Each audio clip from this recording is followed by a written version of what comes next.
सर्व जाती धर्मांमध्ये त्यांचा प्रेम, आदर, सन्मान आहे. मराठी चेहरा आहे मुळात सगळ्यात मोठी गोष्ट.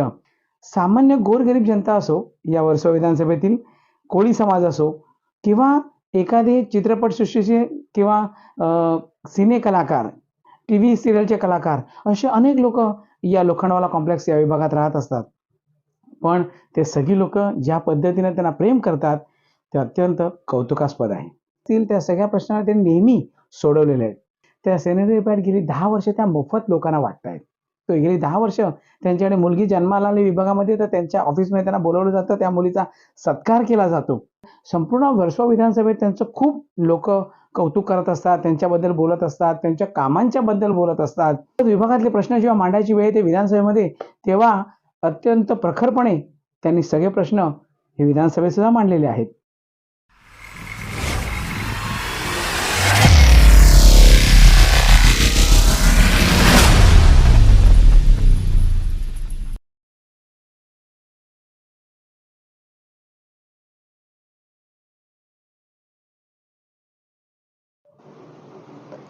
नमस्कार, मी अतुल जैन.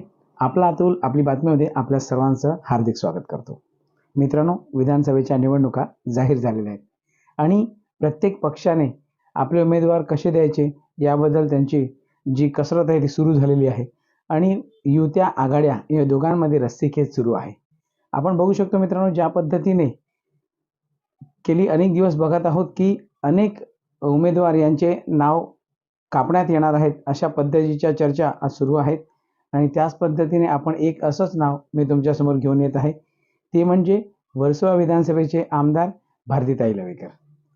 मित्रांनो, गेली 10 वर्ष भारतीताई लवेकर या वर्सोवा विधानसभेच्या आमदार होत्या आणि माझा नजरेतून बघितलेलं हे सगळं दृश्य अत्यंत सुंदर अशा या आमदार लोकप्रतिनिधी म्हणून त्यांनी काम केलेलं होतं आणि ज्या पद्धतीने लोकांमध्ये असलं पाहिजे अशा पद्धतीने त्या घरामध्ये आणि ऑफिसमध्ये न बसता लोकांमध्ये वावरणाऱ्या अशा भारतीताई लवेकर ह्या आमदार होत्या. आज ज्या पद्धतीने आपण बघतो की नवीन चेहरे हे पक्षाच्या माध्यमातून आणण्याचा प्रयत्न होत असतो, पण ज्या पद्धतीने नवीन चेहरे आणण्याचा प्रयत्न होत असताना त्या ठिकाणी काय विचार केला जातो हा सगळ्यात मोठा प्रश्न या ठिकाणी येतो. मला सांगायचं तात्पर्य असं आहे की मला ज्या दिवशी ऐकलं की वर्सोवा विधानसभेच्या आमदार भारतीताई लवेकर यांनी 10 वर्ष आता काम केलं असताना सुद्धा त्यांचा आता पत्ता कट होतोय, त्यांना तिकीट मिळणार नाहीये विधानसभेचं, तेव्हा मला वाटलं की आपण याविषयी काहीतरी बोललं पाहिजे आणि त्याच निमित्ताने आज मी तुमच्यासमोर आलेलो आहे. मित्रांनो, ज्या पद्धतीने अनेक आमदार ज्या पद्धतीने मागच्या वेळा निवडून आले, अनेक वेळा निवडून येत असतात आणि आपल्या विभागात कामं करत असतात, पण ती कशी कामं करत असतात हा मुळात मोठा प्रश्न असतो. आणि लोकांमध्ये जर एक चांगला चेहरा असेल, लोकांमध्ये काम करणारा चेहरा असेल आणि लोकांसाठी दिवस रात्र झटत असेल, अशा व्यक्तींना बसवणं अत्यंत चुकीचं आहे असं मला वाटतं. त्याच पद्धतीने आपल्या भारतीताई लवेकर गेली 10 वर्ष या वर्सोवा विधानसभेत आमदार होत्या आणि त्यांनी अत्यंत उत्कृष्टपणे त्यांनी काम केलेलं आहे. सर्व जाती धर्मांमध्ये त्यांचा प्रेम, आदर, सन्मान आहे. मराठी चेहरा आहे मुळात सगळ्यात मोठी गोष्ट. पण त्याच पद्धतीने कुठल्याही जाती धर्माची लोक असोत त्यांच्याकडे प्रेमाने बघतात आणि त्या सुद्धा त्यांच्याकडे अत्यंत प्रेमाने कामं करत असतात. सामान्य गोरगरीब जनता असो, या वर्सोवा विधानसभेतील कोळी समाज असो किंवा एखादे चित्रपटसृष्टीचे किंवा सिने कलाकार, टीव्ही सिरियलचे कलाकार, असे अनेक लोक या लोखंडवाला कॉम्प्लेक्स या विभागात राहत असतात.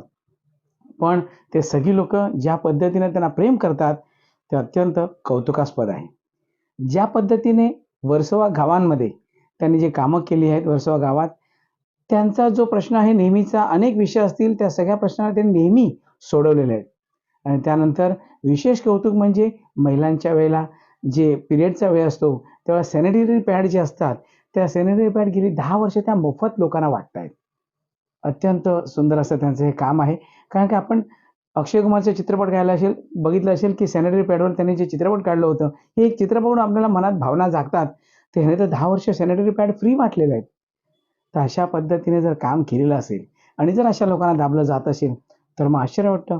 दुसरी गोष्ट, जर तुमच्या घरी मुली जन्माला आल्या तर त्या मुलींना त्यांचं स्वागत आणि सत्कार करणं हे या आमदारांचं काम आहे. गेली अनेक वर्ष मी बघतोय, गेली 10 वर्ष त्यांच्याकडे मुलगी जन्माला आली विभागामध्ये, तर त्यांच्या ऑफिसमध्ये त्यांना बोलावलं जातं, त्या मुलीचा सत्कार केला जातो. तर अशा पद्धतीने अनेक जर काम जर एखाद्या लोकप्रतिनिधीच्या माध्यमातून होत असतील, तर त्यांना का दाबण्याचा प्रयत्न होत असेल? हा सगळ्यात मोठा प्रश्न आहे. मी ज्या पद्धतीने पाहिलेलं आहे, तर संपूर्ण वर्सोवा विधानसभेत त्यांचं खूप लोकं कौतुक करत असतात, त्यांच्याबद्दल बोलत असतात, त्यांच्या कामांच्या बद्दल बोलत असतात. प्रत्येक सण किंवा प्रत्येक उत्सवांमध्ये त्या आवर्जून उपस्थित असतात. मग तो कुठलाही विभाग असो, वर्सोवा विभागातला कुठलाही समाज असो, प्रत्येक ठिकाणी या आवर्जून भारतीताई लवेकर आमदार ह्या उपस्थित असतात आणि त्याचसोबत सुखात-दुःखात या नेहमी उपस्थित असतात. त्यासोबत विभागातले प्रश्न जेव्हा मांडायची वेळ येते विधानसभेमध्ये, तेव्हा अत्यंत प्रखरपणे त्यांनी सगळे प्रश्न हे विधानसभेत सुद्धा मांडलेले आहेत. मग अशा वेळेला जर अशा लोकप्रतिनिधींना दाबलं जात असेल, मग त्यांनी घरी बसून करायचं काय भजन? अत्यंत चुकीचं आहे. मला असं वाटतं, की जर भारतीताई लवेकर यांच्याबरोबर असा अन्याय झाला आणि जर त्यांनी अपक्ष लढवण्याचं ठरवलं, तर ते 100% नाही, 1000% सहजपणे निवडून येतील. ह्याचं कारण मी त्यांना पाहिलेलं आहे. ज्या पद्धतीने लोकांमध्ये दांडगा त्यांचा जनसंपर्क आहे, तो अत्यंत मोठा जनसंपर्क आहे आणि त्यांचं कौतुक करावं तितकं कमी आहे. कारण ज्या पद्धतीने लोकप्रतिनिधी ह्यांनी राहावं, लोकांमध्ये मिळून मिसळून, ही कला त्यांच्यामध्ये आहे आणि हे त्यांनी आपल्याला 10 वर्षात दाखवून दिलेली आहे. तर नक्कीच मला वाटतं भारतीय जनता पार्टीच्या माध्यमातून असा अन्याय त्यांच्याकडनं होऊ नये आणि जर झाला, तर जे अपक्ष जरी लढले, तर काय भीतीचं कारण नाही. 100% भारतीताई लवेकर या अपक्ष आमदार या मुंबईच्या एक विशेष असतील, असं मला तरी सांगता येतंय. एक पत्रकार म्हणून माझा अभ्यास हा तुमच्यासमोर मी ठेवलेला आहे.